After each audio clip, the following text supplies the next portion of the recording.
pessoas que estão pensando em estudar, né, seguir esse segmento, o que é uma pessoa inteligente? Eu acho que muito desse significado é o esforço que você tem, né? Então, quanto mais você se esforça, eu falo isso para minha filha, falo para meus alunos, você tem que ser o melhor, não para competir com ninguém, né? Quando você está num grupo, você tem que ser o melhor para você, né? Então, a gente estava falando da leitura, hoje o acesso que a gente tem à informação é espetacular. Nós nunca vivemos um momento tão extraordinário como o atual.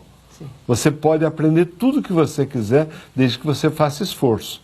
Então, eu acho que muito da inteligência é aquela pessoa que é educada, concentrada em evoluir. E para você evoluir hoje é mais importante na época que nós começamos, que não tinha. Não tinha acesso, né, a cursos de inglês, né, eram poucos os cursos, a literatura, eram poucos os livros. Hoje você tem, quero aprender aqui. Tem lá um curso que o Boni fez, tem lá um curso que eu fiz, tem lá um curso que o Senac fez, você entendeu? Então, sim, você tem acesso, você pode ser, entendeu? Então, depende do seu trabalho, depende da significação que você dê para as coisas. Sim. Hoje em dia, a televisão vive sobre a ditadura do Ibope. O Ibope é um ditador que comanda 95% das ações de uma emissora de televisão. Verdade.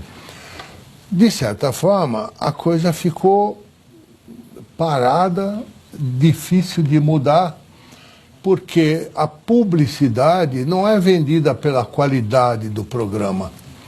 E ela é vendida pelo número de gente que está assistindo o programa. Como ninguém tem, é uma máquina muito difícil de aferir, então tem vários institutos que ficam, falamos Ibope é um deles, mas existem vários institutos que ficam medindo quantas pessoas estão assistindo o programa. E, infelizmente, você sabe disso, os nossos patrocinadores tiram de si a responsabilidade, entregam para agências que também não querem a responsabilidade de escolher o melhor e acabam comprando quantas pessoas estão assistindo. Pô, mas o programa é ruim, não interessa. Tem muita gente assistindo? Tem. Então vamos comprar um horário aí. Então, você sabe muito bem que isso não quer dizer um bom negócio para o patrocinador. Hoje em dia, nos Estados Unidos agora está começando, e eu acabei de ler um documento que recebi essa semana, você, telespectador, pode fazer isso na sua casa. Você está assistindo televisão com um monte de gente, ou com algumas pessoas, deixa passar o intervalo. Quando acaba o intervalo, dá 10, 15 segundos, 30 segundos, pergunta para o cara do seu lado, que está assistindo com você, quais foram os comerciais desse intervalo? Não lembro. Pergunta, você assistiu o intervalo? Quem que anunciou nesse intervalo? E você vai ver que tem gente gastando muito dinheiro e não tá jogando fora dinheiro. Então, eu quero saber, você como professor, você ensina aos seus alunos que a obrigação de quem faz televisão é esquecer que isto aqui também ganha dinheiro, e é uma arte, porque senão ela acaba. É verdade. Ela fica uma chatura. É verdade. Ou fica uma vergonha, né? Nós estamos com estações que já estão vergonhosamente com medo de dizer até qual é o nome delas. É verdade. O Brancato, tem um aspecto que você estava falando muito bem, que eu acho nós precisamos ter sociedade brasileira, incluindo os políticos, os militares, os religiosos, a sociedade de maneira geral, um órgão, uma organização que reflita esse pensamento do que a gente está vendo. Ela é uma televisão basicamente comercial, né? Mas eu acho que mais do que ser comercial, ela tem que ser um serviço público, que é a origem dela. Todas as televisões é uma concessão que é dado a um grupo aqui, a Rede Vida, foi dada à família do Seu Monteiro, o João Saad recebeu, o Roberto Marinho recebeu, e tem compromissos. Então, eu acho que nós precisávamos, nós, sociedade civil, incluindo nós profissionais, professores e tudo, devíamos organizar como a federação de comissão de televisão que tem lá nos Estados Unidos, como tem na Alemanha, como tem nos países desenvolvidos, reclamar temporariamente daquilo que não está sendo útil para a nossa sociedade. Mas isso aí nós vamos mexer num vespeiro. Mas não Você tem jeito, sabe que não tem jeito. Vão dizer que estão querendo controlar a televisão. Mas não tem outro jeito, porque nós não podemos atribuir isso aos políticos. Porque os políticos defendem interesses específicos. E eles têm um programa maravilhoso, eles fazem um programa maravilhoso, os políticos. O programa político é a coisa mais linda que eu já vi. É muito. Gastam muito dinheiro. Se você não quer ser eleito político, entra naquele programa que vocês fazem.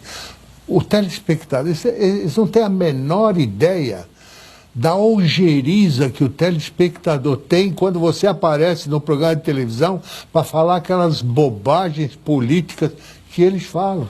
É ridículo. Se você tem um pouquinho de voto, quando você entra para falar uma bobagem num programa sem graça, quando ele, sem querer, não pode desligar, pô, entra em todas as...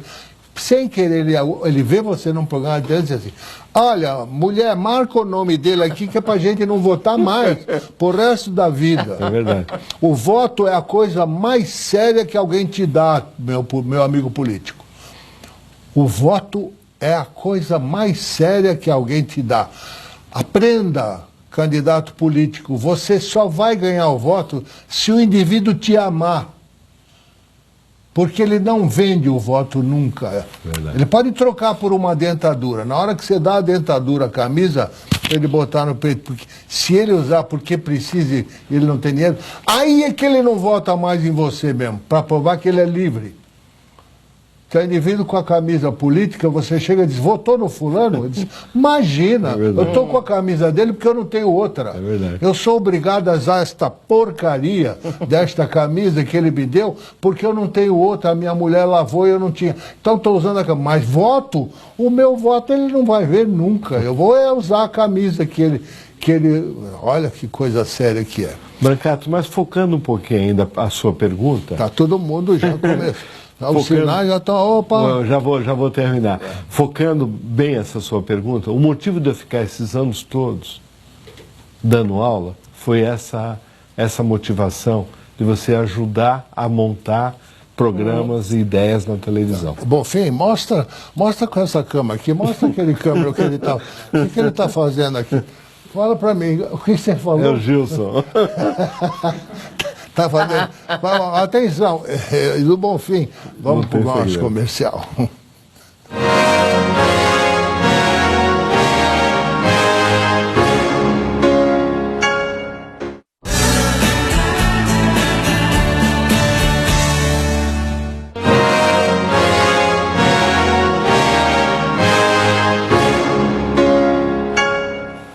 Você está na Rede Vida de Televisão, o canal da família, o canal da sua família. Está assistindo o programa de hoje com Antônio Carlos Rebesco, que é professor da faculdade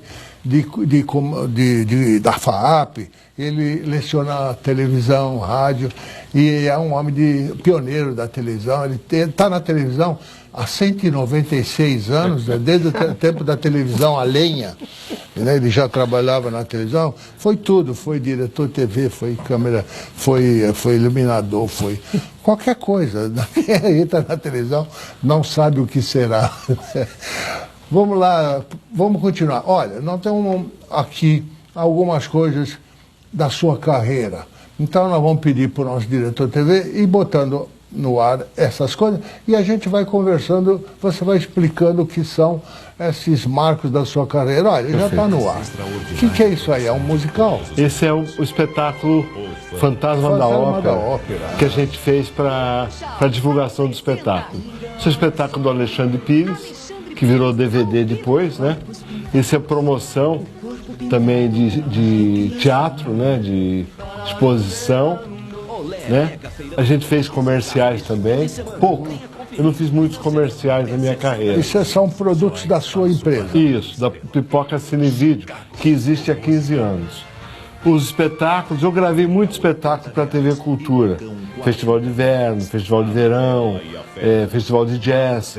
Então, eu tradicionalmente tenho uma linguagem que eu aprendi muito com o Newton Travesso, meu querido amigo, com Augusto César Vanucci, meu querido amigo também. Eu peguei muito essa coisa do espetáculo, de traduzir um espetáculo para a televisão. Então, são espetáculos da Broadway, né? A série de programas, isso para o Sesc TV. Eu fiz isso, fiz dança, muitos shows. Agora, acabamos de gravar a banda Mantiqueira, que é música instrumental de alta qualidade. Tem 25 anos já que eles existem, né? Isso é um espetáculo instrumental Sesc Brasil, que está no ar até hoje. Hoje na internet, né? Isso foi uma série de programas de dança. Era antigamente STV na Dança, agora se chama Dança Contemporânea, que é essa série que a gente sempre respeitou o clima do espetáculo, a iluminação, a direção de TV, sempre valorizando a coreografia, né, dando valor ao coreógrafo, não ao corte, não à televisão. E mantendo sempre, nós fizemos uma série para o governo, quando tinha um canal Cultura e Arte. Nós fizemos 13 espetáculos de dança, de teatro, com a Marília Pêra, com Paulo Goulart, enfim, com a Natália Timber. Eram espetáculos gravados como se fosse ao vivo, com público de uma vez só. Então é uma coisa que a gente usou.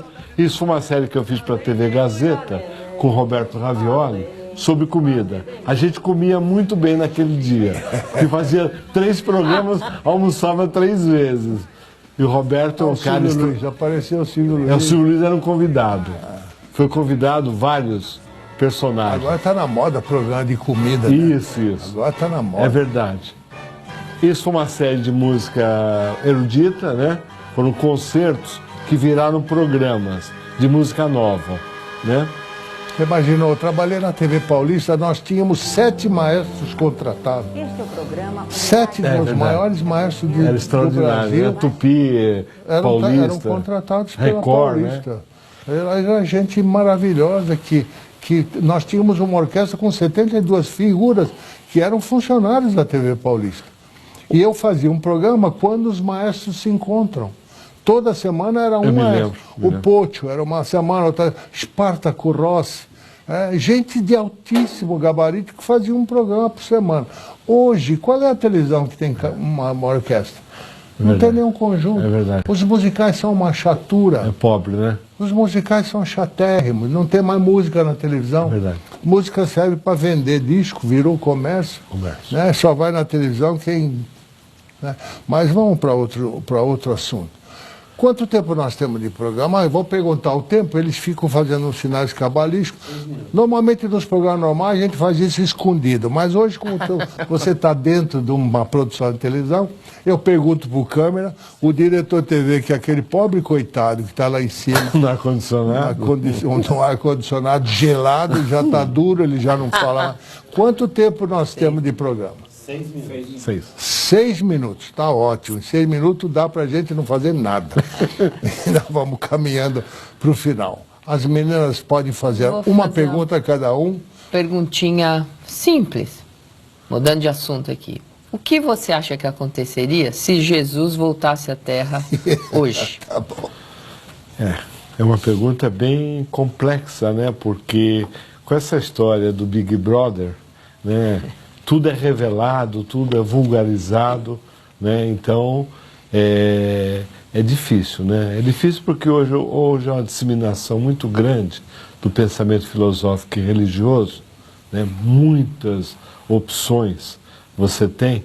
Então, muitas vezes a gente vê aí determinados líderes religiosos quase que se colocando no papel de Jesus, né? Então, um pensamento extraordinário, ele é atual.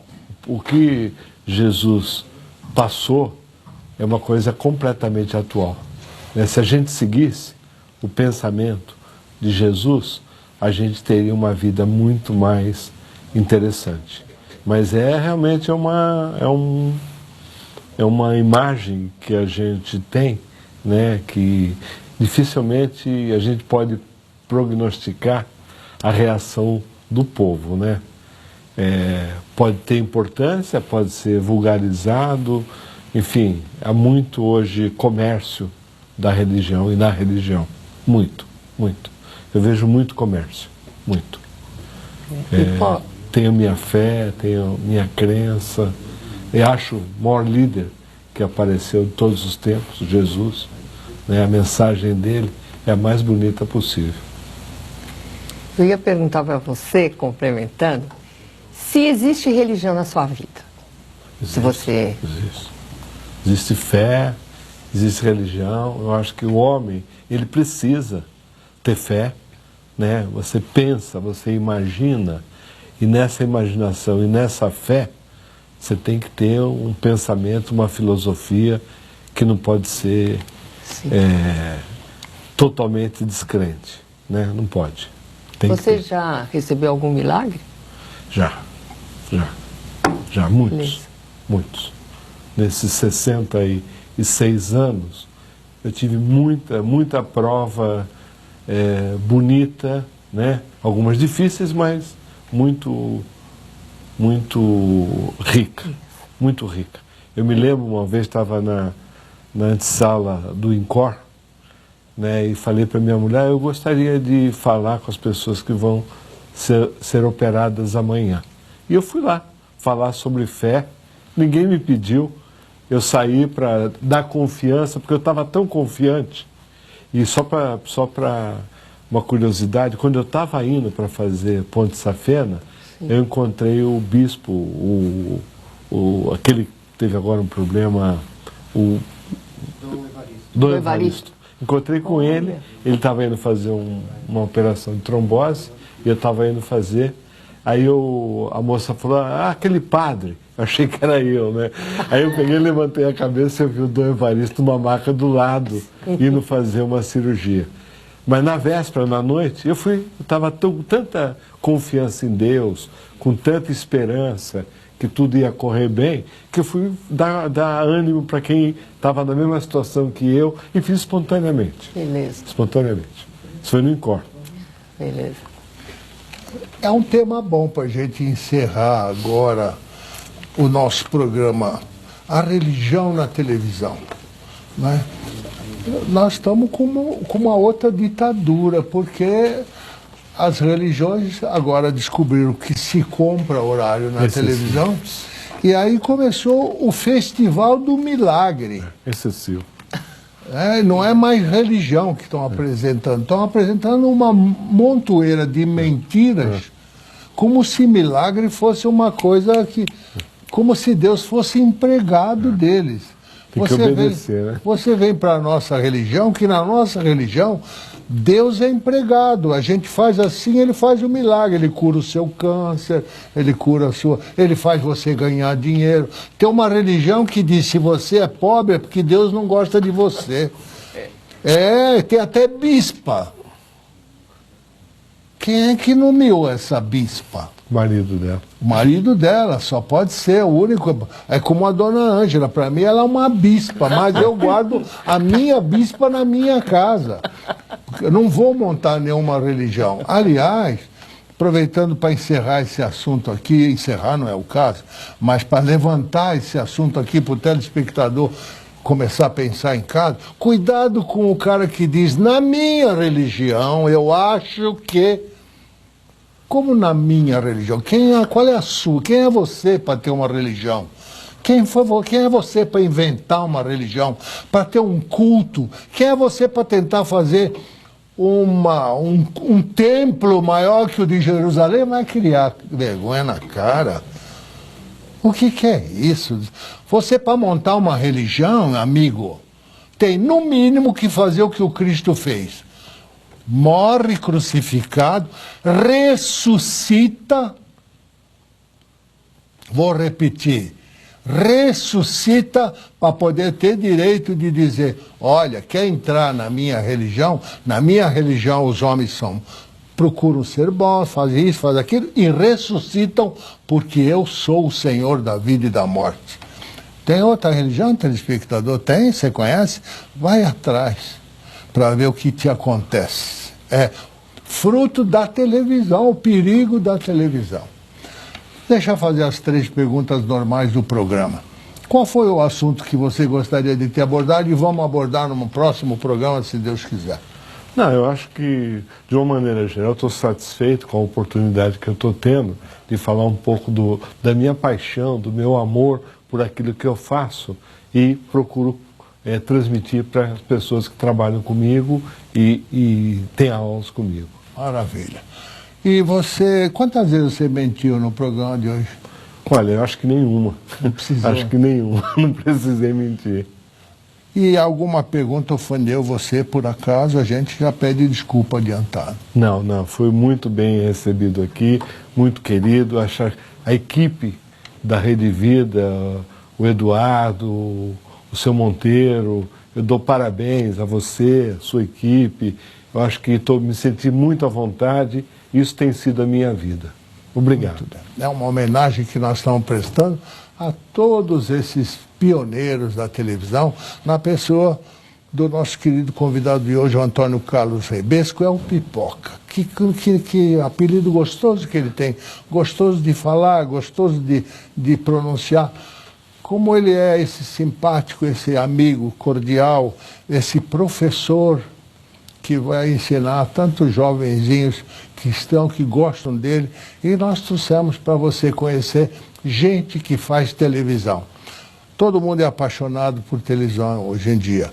Cuidado, para encerrar o programa, só um aviso, cuidado com a tirania, com a ditadura da novela. A novela está tomando conta cada vez mais da televisão, né? Está entrando em todos os horários. Você, dono de televisão, que não sabe como é que se derruba a novela do lado, não é fazendo outra novela. Você derruba a televisão do lado fazendo uma história que começa e acaba no mesmo dia. É o teleteatro, que sumiu da televisão. Faz um teleteatro, ele acaba com a novela, porque ninguém precisa esperar nada. Ele assiste, começa, acaba e a novela vai para o espaço. Depois desse conselho, que não vale nada, porque ninguém está preocupado com fazer novela, nem fazer, que todo mundo está preocupado em ganhar dinheiro. Então a gente vai encerrando o programa de hoje. Obrigado pela presença. Obrigado pelo convite. Telespectador, o programa Prazer em Conhecê-lo só tem uma grande coisa que todos os programas não têm. Nós não temos a melhor audiência, não é? Esse programa não é a melhor audiência do Brasil, nem de São Paulo, muito menos da Rede Vida. A missa, que é muito mais importante que a família Brancato, graças a Deus, vai ser sempre. Né? Nós somos um programa comum de entrevista, só temos uma coisa que nós não temos e que ninguém tem. Nós temos o melhor telespectador, você, que nos espera todo domingo. Até a semana.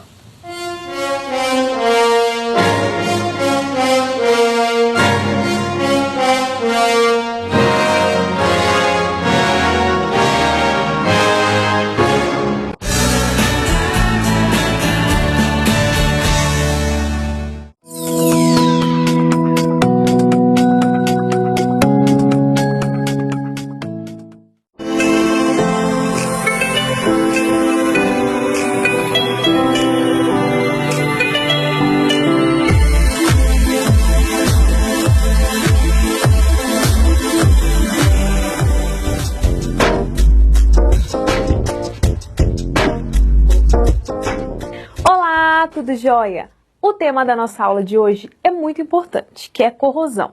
Corrosão, você já provavelmente andando na rua, você já viu lá um portão corroído, né, que a gente fala que tá aquela ferrugem ali. O que significa aquela ferrugem? Pode acontecer também em barcos, em indústrias, mas geralmente o que acontece o processo de corrosão? É uma ação do meio em um material. Então vai ser o meio que está ali, por exemplo, o ar, a água, vai deteriorizar aquele material. E isso pode causar o quê? Vários prejuízos. Pensando em indústria, imagina uma indústria que vai ter o seu, por exemplo, aquelas engrenagens lá sendo corroídas, é extremamente maléfico. Então, mais importante também que a gente entender o que é corrosão e os tipos de corrosão, é como que a gente vai conseguir prevenir isso, que atualmente é uma área assim que eles investem bastante, que são processos que a gente vai ajudar tanto a não corroer aquele material, como também a tratar aquele material, a gente ter uma recuperação, né?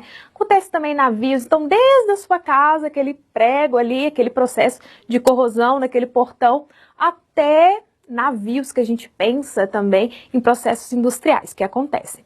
Quais são os tipos de corrosão? Alguns tipos que a gente consegue classificar. Eletroquímica, química, eletrolítica, existem mais tipos? Existem. Mas na aula de hoje a gente vai falar sobre esses 3. E também, mais importante, por exemplo, de tratar, como que a gente vai prevenir esses tipos de corrosão? A gente tem algumas formas de prevenção ou de ação ali que a gente vai estar colocando como revestidores protetores. Então a gente vai revestir aquele material, pode ser com material epóxi, por exemplo, uma tinta que você vai pintar, você vai colocar ali em cima daquela superfície que vai impedir com que aquele material corroa, né?